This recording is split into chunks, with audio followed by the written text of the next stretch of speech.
तो हाय मेरे दोस्तों, कैसे हैं। उम्मीद है कि आप सब खैरियत से होंगे। तो मेरे भाई, सऊदी अरबिया में कितना आसान है पैसा कमाना या कितना आसान है सऊदी अरबिया में आना, तो सब कुछ इस वीडियो में आप लोगों को पूरी एक चीज़ बताऊंगा कि भाई देखिए, सऊदी अरबिया आना जो है ना बहुत ही आसान है। हम अपनी मर्जी से आते हैं और जब आना चाहें आ सकते हैं। एक वीज़ा नहीं, हज़ारों वीज़ा ऑफिस पे होते हैं। लेकिन अब फ़र्क ये है क्योंकि ट्रैवल ऑफिस जो है इंडिया में, आप किसी भी ऑफिस पे जाएंगे, किसी भी ऑफिस पे चले जाइए, चाहे मुंबई में या फिर दिल्ली में या लखनऊ में, कहीं पर भी आप चले जाएंगे तो एक वीज़ा नहीं हज़ारों वीज़ा आपको मिल जाएंगे। लेकिन जितने भी वीज़ा होते हैं ऑफिस पे, ज़्यादातर उसमें फंसाने वाला ही वीज़ा होता है। समझ गए ना। तो मेरे भाई, कहीं से भी वीज़ा आप लगाएं तो बहुत सोच समझ करके लगाएं। जगह जगह, हर गली, हर नुक्कड़ पे आपको एजेंट दलाल मिल जाएंगे। ठीक है।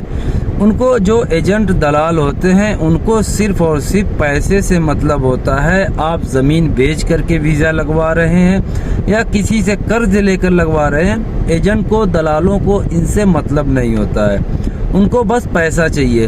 अब जो दलाल होते हैं, जो हर नुक्कड़, हर चौराहे, हर पनपट्टी पे आपको मिल जाएंगे, उनके पास वीज़ा नहीं होता है। ये वीज़ा आता है ऑफिस पे। जितना भी वीज़ा होता है सब आता है मुंबई की मेन ऑफिस पे। फिर मुंबई से लखनऊ ऑफिस पे जो उनकी ब्रांच होती है, लखनऊ ऑफिस या दिल्ली में ऑफिस उनकी होती है, तो ये सब ब्रांच में जाता है। या फिर कोई वीज़ा जो है दिल्ली में भी आता है। तो अब ये जो एजेंट लोग होते हैं, ये एक ऑफिस नहीं, कम से कम वो 10-15 ऑफिस पकड़ के रखे रहते हैं। वो रोज डेली हर ऑफिस पे कहीं ना कहीं कॉल करते रहते हैं, भाई कोई वीज़ा है तो बताओ, आदमी की ज़रूरत है तो बताओ। तो वो लोग फिर बताते हैं कि हाँ भाई, मुझे बकरी चराने वाला आदमी चाहिए, या फिर जो है ड्राइवर आदमी चाहिए, या घर खाते का ड्राइवर आदमी चाहिए, या फिर सेल्समैनी का आदमी चाहिए। यानी जो भी ज़रूरत की वीज़ा होता है तो मेन जो ऑफिस वाले होते हैं वो बताते हैं। अब रही बात कि खर्च की, देखिए मेन ऑफिस से अगर जो आप डायरेक्ट वीज़ा लगवाएंगे तो आपका ज़्यादा से ज़्यादा 70 से 80 हज़ार रुपये में काम हो जाएगा। लेकिन अगर जो आप किसी दलाल को पकड़ करके जाएंगे तो वही 70-80 हज़ार रुपया आपका सीधे लाख रुपया किरास हो जाएगा। क्योंकि ये दलाल भी जो है ना, उसमें अपना कमीशन रखते हैं। क्योंकि हर ऑफिस वाले का एक सिस्टम होता है कि उनके जितने भी दलाल होते हैं वही लोग तो आदमी लोग को ऑफिस पे लेकर के जाते हैं। वरना भाई ऑफिस वाले गांव-गांव तो जा कर के प्रचार करेंगे नहीं कि हमारे ऑफिस पे आइए, हमारे ऑफिस पे आइए।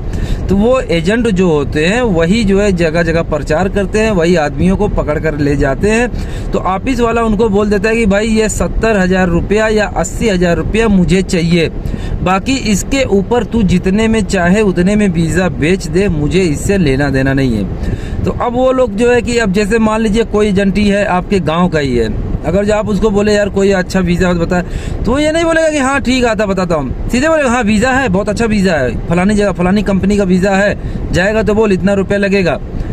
तो वो लोग ऐसे करके आदमियों को फंसा लेते हैं। उसके बाद जब आप उसको बोलेंगे कि हाँ ठीक है मेरा वीज़ा लगवा दे, तो वो आपको ऑफिस पे लेकर के जाएगा फॉर्मेलिटी पूरी करने के लिए। ऑफिस पे ले जाने के बाद आपका 5-6 जो है फ़ोटो वहाँ पे लेंगे। जिस दिन आप ऑफिस पे जाएंगे उसके दूसरे दिन ही बोलेगा कि जाओ मेडिकल करवा लो। हालांकि मेडिकल का काम तुरंत होता नहीं है, लेकिन वो बोलेगा कि जाओ मेडिकल करवा लो। अब आप मेडिकल करवा के आए गए, एकदम से निश्चिंत संतुष्ट हो जाएंगे, यार अब मेरा मेडिकल हो गया, अब मैं सऊदी अरब चला ही जाऊँगा। समझ गए ना।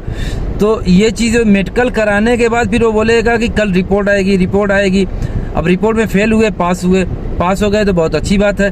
फिर पास होने के बाद फिर अब चक्कर काटते रहो ऑफिस का। तो अब उनके पास, तो अब मान लीजिए आप कोई अच्छे काम के लिए वीज़ा बोले हैं, लेकिन उनके पास तो वो वीज़ा है नहीं, लेकिन वो मेडिकल करवा लिया है। इसलिए मेडिकल करवा लेते हैं आदमियों से, ताकि आदमियों को कि ये यकीन हो जाए कि हम मेरा मेडिकल हो गया, अब मुझे सऊदी अरब जाना ही है। तो इसके लिए वो लोग मेडिकल फटाफट करवाते हैं। अब उनके पास तो वो वीज़ा है नहीं, तो अब आप फ़ोन पे फ़ोन कर रहे हैं, वो परेशान हो जाता है। अब वो वीज़ा ला करके दे तो कहाँ से दे। तो अब उनके पास जो वीज़ा बचा होता है, जैसे बकरी चराने का वीज़ा है, खेती चराने का वीज़ा है, या घर खाते का वीज़ा है, तो इन सब वीज़ों पर आदमी जल्दी जाना पसंद नहीं करते हैं। और ये वीज़ा भी फ्री का होता है। लेकिन अब वहीं पे जैसे बकरी का वीज़ा है तो ऑफिस वाला वही वीज़ा लगा करके आपको सऊदी अरबिया में भेज देगा। अब यहाँ पे आने के बाद फिर जो कफिल होता है, यानी जो सऊदी जो कफिल होता है, वो दे दिया बकरी चराने के लिए। अब मेरे भैया वहाँ से तो तुम मान लीजिए आए हो सेल्समैनी में, अब यहाँ पे गाड़ी चलाने की बजाय तुम बकरी चरा रहे हो। तो अब वही बोलोगे कि यार जो है कफिलवा मुझे फंसा दिया, दूसरा काम दे दिया। तो मेरे भाई कफिल कोई नहीं फंसाता है, ये जितना भी फंसाने का काम होता है ये एजेंट जो होते हैं ना मेरे भाई वही फंसाते हैं, उनके अलावा और कोई भी नहीं फंसाता। या तो फिर आप सऊदी अरबिया आना चाहते हैं, आपका कोई दोस्त हो, रिश्तेदार हो, उससे वीज़ा मंगवाइए, तो वो वीज़ा जो है कि 90% सही होता है, ठीक है, 90%। लेकिन ऑफिस से वीज़ा लगवाएंगे तो ऑफिस से लगवाने का मतलब ये होता है कि आप एक जुआ खेल रहे हैं। ऑफिस से भी जो है कि लोग जाते हैं, कोई ऑफिस बहुत अच्छी ऑफिस होती है, बहुत ही साफ सुथरा काम करके देती है कि कोई बंदा भी नहीं फंसता। कोई बंदा का जो खुदा न खास्ता फंस जाता है तो ऑफिस वाला पूरी जिम्मेदारी लेता है कि अगर तुम फंस गए तो फिर मैं जो है तुम्हें कहीं दूसरी जगह भेजूंगा या फिर मैं तुम्हें जो है कहीं सेट कर दूंगा। तो ये चीज़ होती है। तो कभी भी जो है ऑफिस से बहुत सोच समझ करके लगाएं, और ख़ास तौर पे लोकल जो एजेंट होते हैं जो पनपट्टी पे पान खाते और सिगरेट इधर उधर पीते हुए पिचकारी मारते हुए मिलेंगे ना, तो मेरे भाई उनसे कभी भी वीज़ा मत लगवाइएगा। डायरेक्ट आप मेन ऑफिस को पकड़िए, और मेन ऑफिस भी बहुत ही पता करके उसके बाद ही पकड़िए। अब रही बात दुबई की, देखिए जो दुबई का वीज़ा होता है, दुबई का वर्किंग वाला वीज़ा बहुत कम इशू होता है। तो दुबई में एजेंट लोग क्या काम करते हैं, टूरिस्ट वीज़े पर आपको भेज देंगे।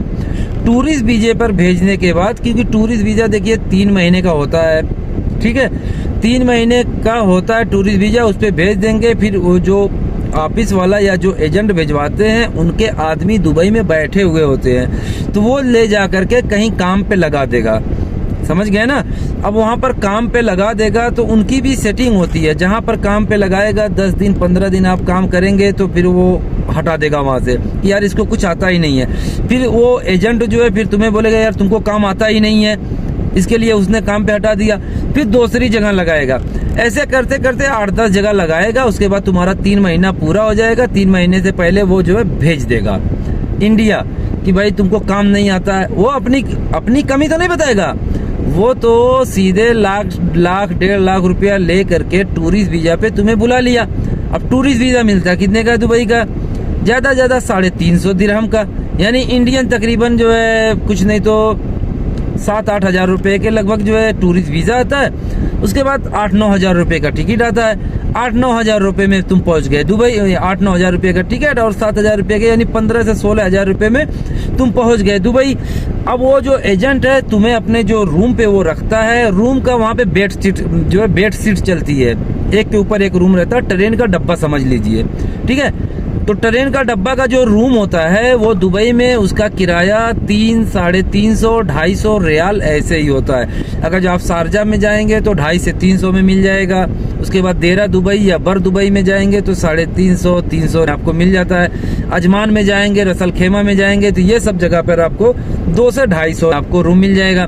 तो अगर मान लीजिए 3 महीना वो रूम पे रखा हुआ है, 250 रुपये के हिसाब से 750, इंडिया का 12-13 हज़ार रुपया, ये यानी तकरीबन एजेंट जो है तुम्हारा पैसा खर्चा होता है 25 हज़ार रुपया इंडियन, रूम का टिकट वीज़ा मिला करके 25 से 30 हज़ार रुपया, इससे ज़्यादा नहीं खर्चा होता। लेकिन एजेंट कितना लिया, लाख रुपया, 1.25 लाख रुपया, 1.5 लाख रुपया। 3 महीने के वापस आ गए, 3 महीने के बाद वापस आ गए, एजेंट तो पैसा कमा लिया।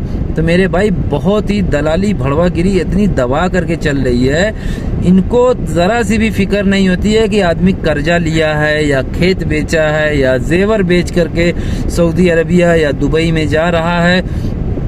इन लोगों को इन सब चीज़ों से नहीं मतलब होता, समझ गए, इनको सिर्फ और सिर्फ पैसे से मतलब होता है। तो मेरे भाई बहुत ही सोच समझ करके आए, और ख़ास तौर पे दुबई के लिए, दुबई अगर जो आप जाना चाहते हैं या जा रहे हैं तो विजिट वीज़ा पर कभी भी मत जाइएगा, ठीक है। जो वर्किंग वीज़ा होता है उसी पर जाइएगा। विजिट वीज़ा कभी भी स्टैंप नहीं करवाइएगा, नहीं जाइएगा। विजिट वीज़ा पर 90 क्या 99% लोग रिटर्न आते हैं, 10% लोग जो है कि वहाँ पर 5% 10% लोग सक्सेस होते हैं, ठीक है, बाकी वो रिटर्न ही आते हैं। तो कभी भी विजिट वीज़ा पे काम करने की नीयत से दुबई में नहीं जाना, ठीक है। और दुबई में तनख्वाह उनका भी मेरे भाई कोई खास नहीं होती है, बहुत कम ही तनख्वाह वहाँ पर मिलती है। तो बहरहाल ये एक छोटी सी वीडियो थी, वीडियो अच्छी लगी हो तो सब्सक्राइब कीजिएगा चैनल को और शेयर कीजिएगा वीडियो को।